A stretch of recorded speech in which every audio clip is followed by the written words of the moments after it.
pagdasal niyo si Mayor.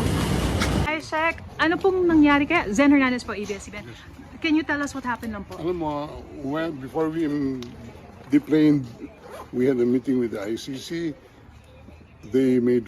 I requested that the former president be brought directly to a hospital because of his bad medical conditions. It was almost a 24-hour flight. He just came from Hong Kong, not allowed to visit his home, not even allowed to see a doctor in a hospital before he could be transported here. Now, we made the request for a hospitalization, and they gave the assurance that he will be brought to a hospital. And I asked for the name of the hospital. Up to now, they have not given us the name of the hospital. So we took the position that he could have been brought here directly, and we are told that there is no President Duterte inside the facility. We are at a loss at this time, and lokohan na ito. I think this is part of their grand plan, no? To kidnap the president, to extract the president from the Philippines, and brought to a jet without known destination. I was even forced to join the plane without any valid visa coming here. Sir, can we expound lang when you said that there is no President Duterte inside? They Who said? are telling me that there is no Rodrigo R. Duterte inside this facility. Okay. But You requested for a visit today and it was approved, sir, right?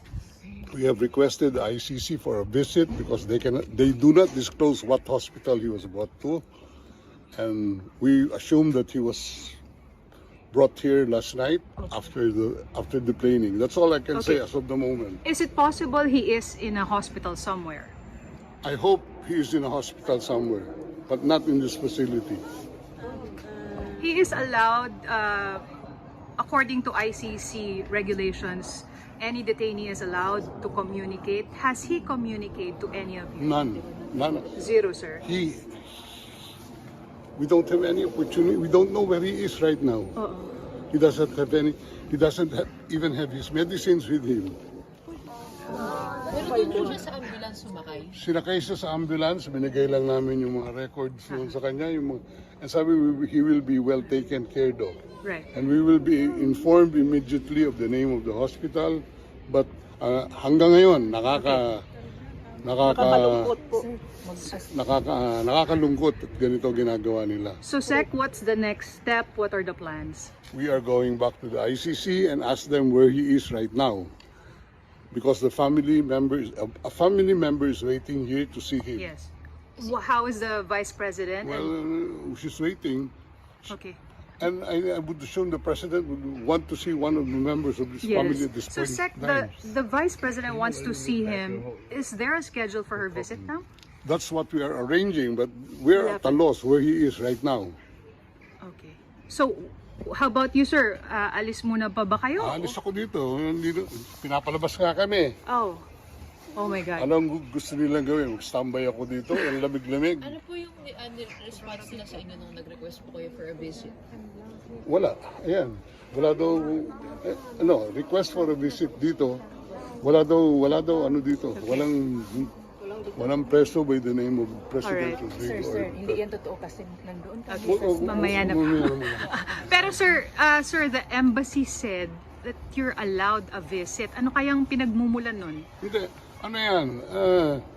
Right ng accused yan. To be by counsel. May schedule sila Thursday, so parang definite. I don't know with them. But Or it's- ako, as far as my understanding of the law is, he has the right to counsel at any time. And you're acting as an official. One of the counsel, and Okay. they don't even recognize my appearance here. Okay. Nasaan po si VP Sara? I don't know where she is right now. Hindi po kayo nakita?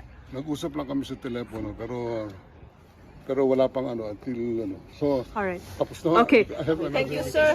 Thank you, sir. So hindi nila alam kung nasan si tatay. Ingat po. Hindi nila alam kung nasan. Hello? Thank you, sir. Ingat, sir. Amping, sir, amping.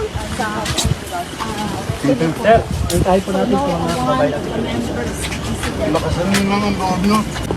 Thank you, sir. Ingat, sir. Yan, mga kaibigan.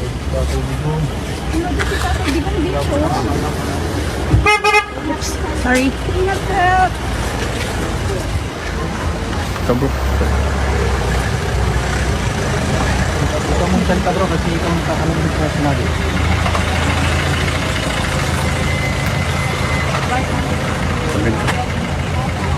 Hindi nila alam kung nasan si tatay Digong ngayon. So yun ang update mga kababayan. Sa ngayon hindi po alam kung saan si President Duterte, si former President Duterte. Actually, this is the penitentiary and the facility where we are informed na nandito siya. Pero although nabigyan si Secretary ang kanyang legal counsel, isa sa mga legal counsel ng permission para ma-visit si President Duterte, pero ayon sa mga gwardiya ay wala daw pong Rodrigo Duterte sa loob ng penitentiary.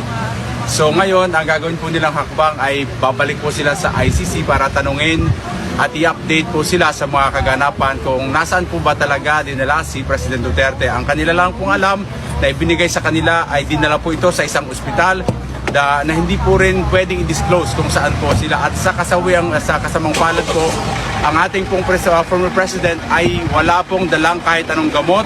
Ang ibinigay lang po daw sa kanila ng ng team ay yung parang reseta ng mga kailangan ni President Duterte, pero wala pong gamot personally na nakasama sa kanya at wala po siyang kasama sa kasalukuyan. Ayon kay former Ayon kay former President Secretary.